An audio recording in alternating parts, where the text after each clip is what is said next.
Bonjour ou bonsoir. Cette vidéo pour vous parler avec une approche philosophique, métaphysique, du film de Stanley Kubrick appelé Barry Lyndon, datant de 1975, et tiré d'un roman nommé Mémoires de Barry Lyndon de William Makepeace Thackeray. Je tiens à vous prévenir de suite, je vais divulguer un peu certaines situations du film, mais sans non plus apporter de précision. J'ai découvert ce film au début de l'année 2019 quand j'ai enfin pris le temps de regarder quelques films de Kubrick que je ne connaissais pas encore jusqu'ici. Je souhaitais effectuer les visionnages en question parce que j'avais beaucoup aimé toutes les œuvres de Kubrick que j'avais découvertes jusque-là. Orange Mécanique, Full Metal Jacket, Les Sentiers de la Gloire, Shining, Domina, l'Odyssée de l'espace. Au début de l'année 2019, j'ai regardé à la suite Barry Lyndon, Eyes Wide Shut et Lolita. Et je tiens à le dire de suite, Barry Lyndon est l'un des films de Stanley Kubrick que j'aime le moins jusque-là. Mais moins aimé ne veut pas dire pas aimé. Je ne me suis certes jamais ennuyé en le regardant, mais ce fut tout de même parfois à la limite de l'ennui, à la limite de me dire je veux savoir la suite, car là, il ne se passe pas grand-chose. On dirait en outre que les personnages s'ennuient eux-mêmes, et pourtant, je peux être assez sensible à une certaine esthétique de la lenteur, de la tempérance, dans l'idée de prendre le temps de raconter les choses en installant, en dépeignant une atmosphère particulière, une atmosphère éventuellement captivante, envoûtante. À part cela, j'aime le style biographie fictive de ce film, puisque le film se concentre sur l'évolution du personnage Barry Lyndon au cours d'une bonne partie de sa vie. La bande originale de ce film est pour sa part excellente et comprend des morceaux de musique classique et baroque. On sait que Kubrick adorait cette musique d'antan et que, dans ses films, il avait le chic pour régulièrement nous faire découvrir ou redécouvrir des œuvres très mélodiques et prenantes. En ce qui me concerne, je fais de l'arrangeur, du synthétiseur et un peu de piano.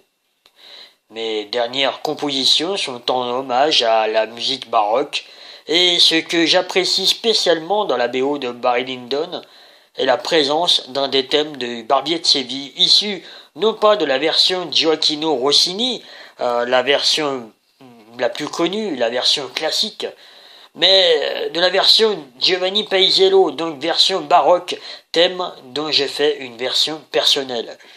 Le Barbier de Séville de Paisiello est pour moi à revisiter. Un grand merci à Kubrick pour avoir effectué cet hommage musical. J'ai fait également une version du trio opus 100 de Franz Schubert après l'avoir découvert dans la BO de Barry Lyndon. Ce film comporte au passage une des scènes les plus comiques que j'ai vues dans un film, notamment pour son côté inattendu. Je n'en dirai pas plus à son propos, je me contenterai de dire que c'est l'affaire de quelques secondes, une affaire de fumée. La photographie de Barry Lyndon est magnifique, les plans sont vraiment bien fichus, d'ailleurs, il y a des plans qui peuvent constituer des vraies œuvres picturales, des tableaux. C'est de toute évidence l'effet recherché, effet réussi. Et pour réussir ceci, il faut avoir du génie, mais nous savons que Kubrick n'en manquait pas. À part cela, nous disons que, sauf grâce à la lumière naturelle, les images du film sont éclairées à la bougie. Il paraît cependant que Kubrick n'a pas utilisé exclusivement la bougie, mais bref, je ne souhaite pas m'embarrasser de détails techniques, d'autant que je ne me dis pas cinéphile ou bien je suis trop exigeant dans ce domaine, mais dans tous les cas, j'ai des difficultés à me poser devant 2 heures ou même 1h30 de film. Il faut pour ce faire que je sois spécialement motivé par le thème abordé, le synopsis. Concernant les décors et les costumes du film Barry Lyndon, on ne peut que les trouver hyper travaillés, mais comme les personnages évoluent généralement dans un univers particulièrement luxueux, on peut parfois avoir du mal à se projeter dans ce dernier. Je trouve en outre la prestation de l'acteur principal, Ryan O'Neal, moyenne, voire plutôt médiocre. Il est généralement inexpressif et donne l'impression de traverser les situations sans jamais être vraiment bouleversé, sans jamais se sentir très investi.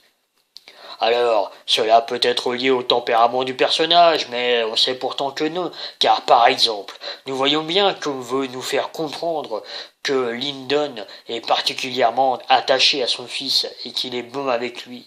Mais je trouve que le jeu d'acteur manque de crédibilité, que ce soit pour de bonnes ou de mauvaises raisons, car le personnage de Lyndon est loin d'être un héros avec toute la dimension morale qui lui est associée. On a du mal à se mettre à sa place et donc à être empathique. On peut plus facilement l'être avec, par exemple, le personnage de la femme de Barry avec sa descente aux enfers.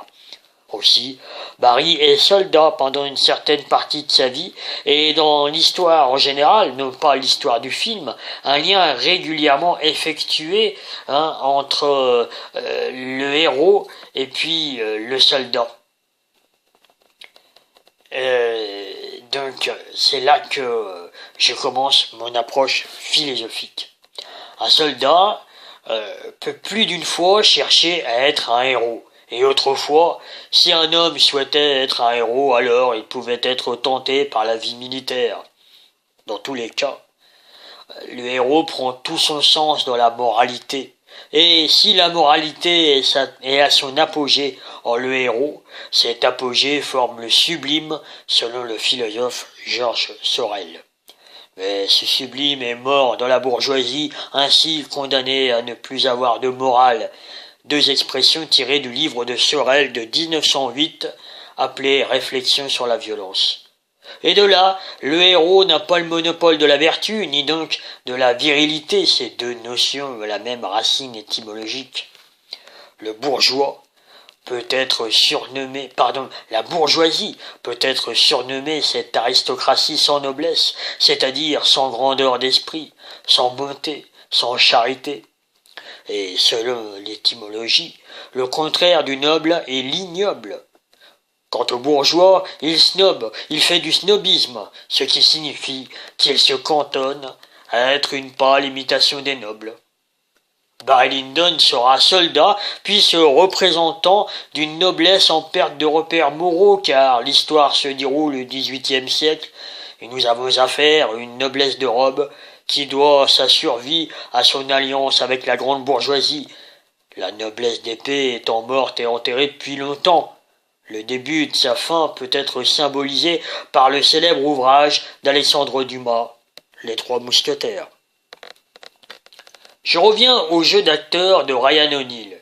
Disons que ce manque d'investissement dans le personnage limite notre entendement par rapport à sa dualité altruisme-égoïsme, qui nous appelle à reconnaître qu'étant donné notre nature, nous sommes tous pleinement concernés par cette dualité. D'où le titre de ma vidéo, nous sommes tous Barry Lyndon. Je l'explique maintenant. Puisqu'on peut trouver qu'un certain nombre d'agissements de Barry Lyndon sont malveillants, antipathiques, voire dignes d'un salopard, on pourra avoir du mal à se dire qu'on peut être comme lui, qu'on peut agir comme lui. Mais c'est parce qu'on peut le voir à travers d'autres agissements bienveillants, sympathiques et serviables qu'on peut tous être Barry. Nous pouvons tous être Barry Lyndon parce que Barry Lyndon peut tout être et que nous pouvons tout être. Barry est à certains moments un héros, à certains autres moments un anti-héros. Barry peut être cet individu amoureux d'une femme de façon tout à fait romantique et naïve, comme il peut être misogyne et multiplier les infidélités vis-à-vis de sa femme. Il peut sauver son chef militaire de la mort, comme il peut facilement changer de camp pendant la guerre. Il peut être un bon papa comme un horrible bon papa. Il peut donner l'impression de conquérir le monde comme il peut tout perdre. Il peut tuer sans scrupule comme il peut épargner la mort car un certain sens des limites l'en empêche. Et si nous avons du mal à nous reconnaître dans les parties les plus sombres de Barry, c'est naturel. Notre vie est une projection de notre inconscient. Barry Lyndon nous invite à nous rappeler que chacun de nous possède toutes les potentialités d'être, des plus agréables aux plus désagréables, pour nous-mêmes et les autres. Les plus désagréables étant plus difficiles à reconnaître à travers nos médiocres, voire minables intentions et actions. Barry Lyndon peut aussi nous faire réfléchir sur le sens de la dualité réussite-échec. À un moment donné du film, on dirait que Barry réussit sa vie, puis finalement il l'échoue, mais pour mieux se retrouver. Au final, il réussissait sa vie comme lui-même voyait la réussite, pour ensuite tout perdre, et de là, nous pouvons dire « bien fait pour lui », vu ses méfaits, ou bien nous dire, plus sagement, que son échec est une forme de réussite, dans le sens où sa chute permet au fils de la dynastie de reprendre ses droits, et que pour Barry, il ne reste plus qu'à effectuer certaines prises de conscience pour davantage s'aimer lui-même et aimer le monde environnant. En vérité, sur un plan supérieur de la réalité, sous-entendu sur le plan divin, nous n'échouons jamais. Et ce, parce que, tout simplement, nous ne réussissons jamais. Réussite et échec sont des énergies que nous pouvons vivre uniquement ici-bas, sur Terre, et à travers des conceptions dignes de notre mental égo. Il nous reste à jouer, à réussir, sous-entendant que nous n'oublions pas que c'est nous qui inventons et même conditionnons le succès. Si nous prenons conscience que nous ne faisons que jouer à réussir, nous sommes à même d'accepter que nous jouons également à échouer. Samuel Beckett nous dit « Déjà essayé, déjà échoué, peu importe. Essaie encore, échoue mieux. » Barry Lyndon nous rappelle que jamais nous n'échouons ni jamais nous ne réussissons vraiment, que le but de notre vie était de vivre les émotions que nous avons vécues, pour nous révéler à nous-mêmes et sentir que, comme nous pouvons tout être, nous ne sommes rien réellement, hormis un esprit qui fait une expérience corporelle et terrestre, que nous sommes parfaits dans notre imperfection, et qu'ainsi nous tendons vers l'amour inconditionnel de soi et des autres. Même si donc, avec ce Barry Lyndon, Kubrick ne me fournit pas mon film préféré réalisé par lui, mon trio de tête étant 2001, l'Odyssée de l'espace, Shining et Eyes Wide Shut, il nous dévoile un grand nombre de facettes de l'humanité à travers un seul personnage et nous invite à nous prendre tels que nous sommes individuellement, avec nos potentiels les plus laids et nos potentiels les plus beaux. Merci de m'avoir écouté.